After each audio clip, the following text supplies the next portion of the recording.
On May 19th, I got out of bed, put my left foot on the floor and thought, uh-oh. Step number 2, this is not good. Step number 3, this is bad. In this video, you're going to hear what happened on May 19th. And if you enjoy walking, you're going to hear 3 pieces of advice. Important advice that you ignore at your own peril. I did, and that led to what happened on May 19th. Hi, I'm Dave. I'm not a doctor. Nothing in this video should be taken as specific medical advice for you. Not even a licensed personal trainer. Instead, I'm a guy who loves walking. And to help you fall in love with walking, I do a daily audio podcast. Same name as this YouTube channel, Walking is Fitness, but you won't find it on YouTube.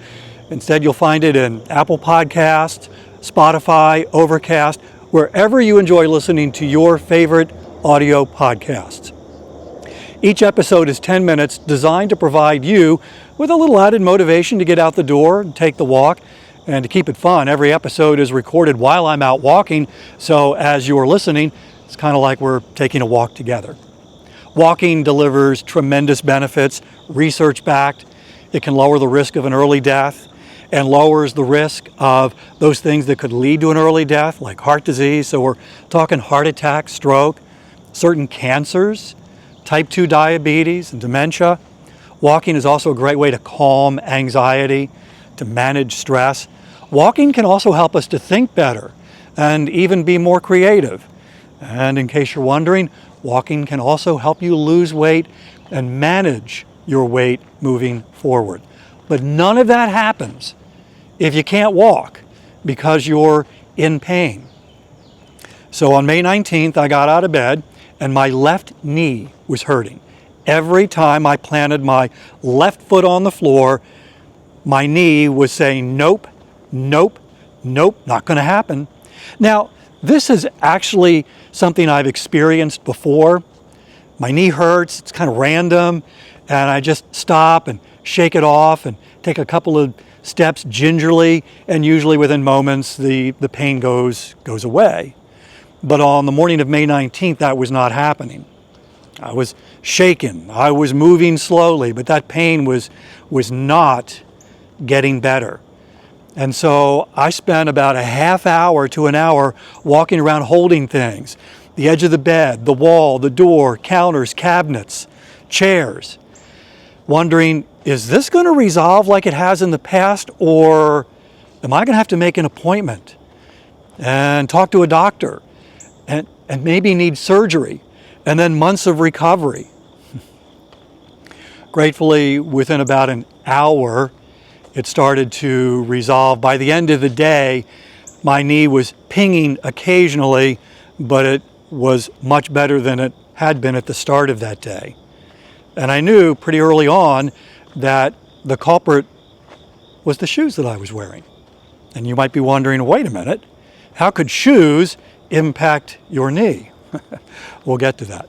3 pieces of advice if you enjoy walking, so that you can keep moving forward comfortably and hopefully pain-free. Number 1, the shoes that you use for walking, get them a little bit larger than your regular shoes. Half size, maybe even a full size.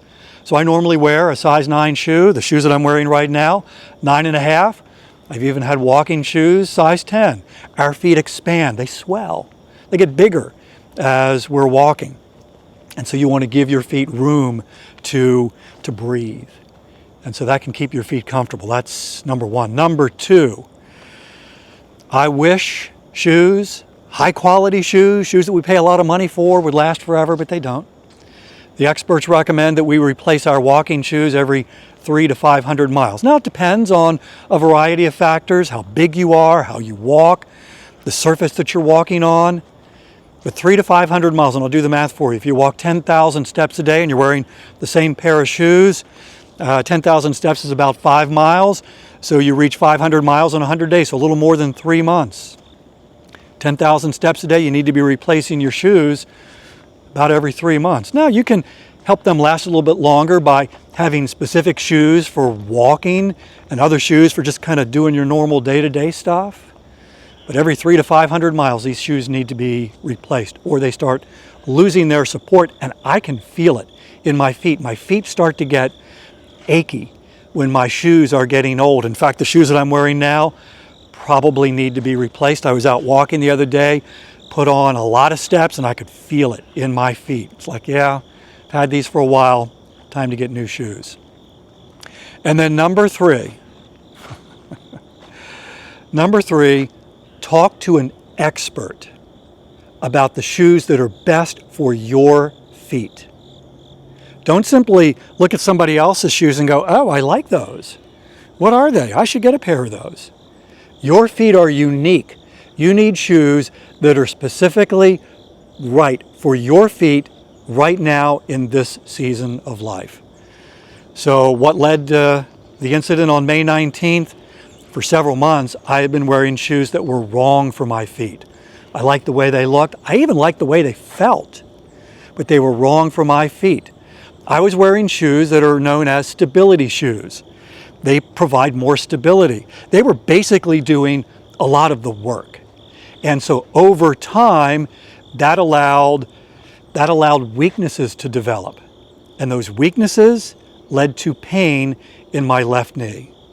I quickly got rid of those stability shoes, went back to neutral shoes, and I haven't had a problem since. So how do you find out what shoes are best for you? Well, I would go to a local running store. Most of the employees at these running stores, they're trained to fit your feet with the right shoes. Talk to them. Tell them what you're going to be using them for. Let them analyze your gait, how you walk. And they'll bring out several different pairs, let you try them on, walk with them, see how they feel. So that's number one. Number two, if you don't have a local running store, or maybe you tried that and it's like, I don't know, I would recommend that you call a local podiatrist and say, hey, I walk a lot, or I'm thinking of walking a lot, and I want to make sure that the shoes I am using, that I'm wearing, are the right shoes for my feet. Could you help? And my guess is they'll probably say, sure. Now you might have to make an appointment and pay for that appointment. And all of this might sound like, really? I've got to do that? Someone wise once said, we get to choose our pain. You can either do the hard thing up front, which could feel painful, or pay the consequences on the back end, which is what happened to me on May 19th. I ignored the advice of wearing the shoes that were right for me. Instead, went to shoes that I thought looked good, even felt good, but they were wrong for my feet. So yeah, do the hard work up front and get the shoes that are best for you so you can enjoy walking day after day, week after week, month after month, year after year, walking that'll change your life.